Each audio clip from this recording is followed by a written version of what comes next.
Welcome back to another episode from the Optimal Body Podcast. I'm Doc Jen. And I'm Dr. Dom. And we are talking about high arches today. So we've already done a podcast on flat feet. You can look back at the video for that one. But now we're going to talk about the opposite, the high arch. What does it mean? Is it bad? What can you do? Does it cause pain? All the things.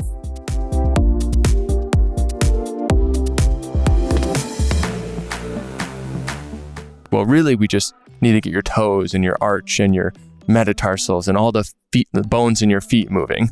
So again, some of the things that now I've been working on consistently is a lot of exactly that. It's not to say, oh, I need to put an arch support in. Even though I have a rigid arch, people feel like, oh, you might need cushion in there to help with that cushioning, or you might need a custom orthotic to help your rigid foot, greet the ground and cushion you when you're running or doing activities. Or meet the arch, because your arch doesn't fall down. So we need something to kind of support you. And actually in my left foot, kind of a side note, I had what's called a Liz Frank injury, which I do think is because I have very rigid arches. And in basketball, I had again, it was more traumatic. Someone stepped on my foot as I was trying to pivot, and essentially my arch collapsed in a way and I had a ligament break. But again, maybe had I had a foot that was a little more able to go into that pronation, that may not have happened or wasn't so rigid.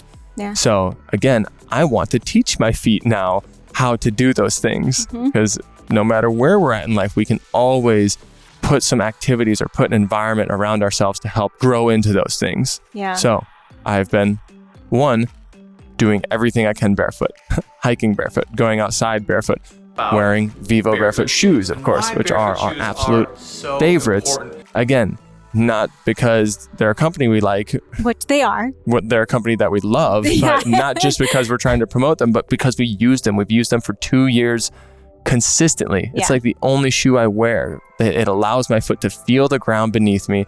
I know that my foot is doing all the work that it needs to do when I move through my day. Exactly. And it's zero drop within the shoe. So that means the measurement or how flat the foot is at the top and where the toes, the forefoot is going to be the same as what the heel is. And a lot of times what you see in shoes is that you actually have a bigger heel. And especially if we're talking about something like high arches, already what you're seeing with high arches is that you kind of get the contracture of the plantar fascia, so underneath the fascia, underneath the foot, and you get a little bit of shortening from that Achilles tendon. Right? Totally. So now if I'm wearing a shoe that's putting more of an arch support, or not an arch support, but more of a heel in the back, that's already going to put me in a little bit of an angle toward plantar flexion, or away from the foot, away from the shin, right? Which is automatically going to shorten. It's not going to allow the full range of that Achilles tendon. So we're already putting a little bit of shortness on what's potentially an already tightened structure. So instead, with something like a barefoot shoe or wearing Vivos, you're going to have less of that heel lift. You're going to force your Achilles tendon to do more of that work and stay at a more lengthened position just when you're standing or when you're walking upstairs or walking up a hill. It's going to really make our Achilles tendon do a lot of that work, which is why right when you start wearing something like Vivos, it might make your calf pretty sore. Yeah. You might go for a 30-minute walk and be like, oh my gosh, I didn't know my calves were working that much. That's great. That's not a reason to run back to our, comfortable shoes that we think are helping our feet. That's our body saying, okay, I can do this work. Now let's find ways to let that calf lengthen and grow and become more functional throughout that range. And this is where we just going to continue to work on that flexibility of the midfoot, like we said, right? And so I've shown exercises before where you have like a towel at the heel and a towel at the forefoot, or like right underneath the ball of the foot. So both sides are kind of elevated, right? And then I'm pushing the knee forward and in toward my big toe. So yes, I'm letting my knee pass my big toe. But if I kind of push my knee toward my big toe, what I'm trying to do essentially is flatten that arch. So that place between the ball of the big toe and the heel, I'm trying to flatten it down and cause the brain to feel safe in that lengthened, stretched position, so that it has the ability to then functionally come back into more of that high arch supinated position. And kind of rotating back and forth. It's so important to start to build these practices back in of creating that flexibility within the foot. unlocking that rigidity of that foot so that we can take a little bit more shock absorption. It's not so stiff. It's a little bit more cushiony, and it allows that plantar fascia to work and to move. Absolutely. I love any sort of activity that's getting me conscious, at least, of what my foot's doing when in a quote normal functioning foot. It should be flattening out or pronating, like doing this exercise where, and I see you do it all the time, similar to what you were just talking about, where you're just rotating around a foot. Yeah. And you tap your foot kind of behind you, and then you tap your opposite foot in front of you. And you see what your planted foot does. Really, there should be a portion where the arch comes off the ground a little more and a portion where the arch descends towards the ground.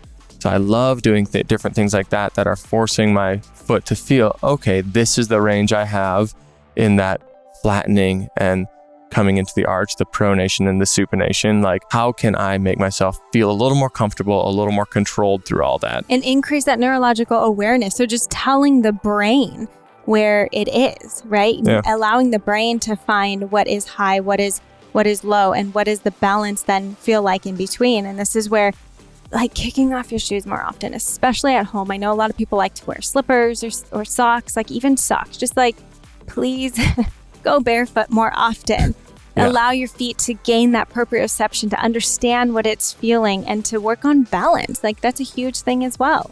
Oh yeah, shoes are just prisons for the feet. Like, literally, the conventional shoe, it crunches your toes up, puts an arch there, it lifts the heel, like it does all these things that are supposed to be for comfort, but in reality, our foot is built to do all those things. Give those toes the room to move, different toe exercises I'm trying to do daily, whether it's toe spreading, whether it's learning how to use my toes separately from each other.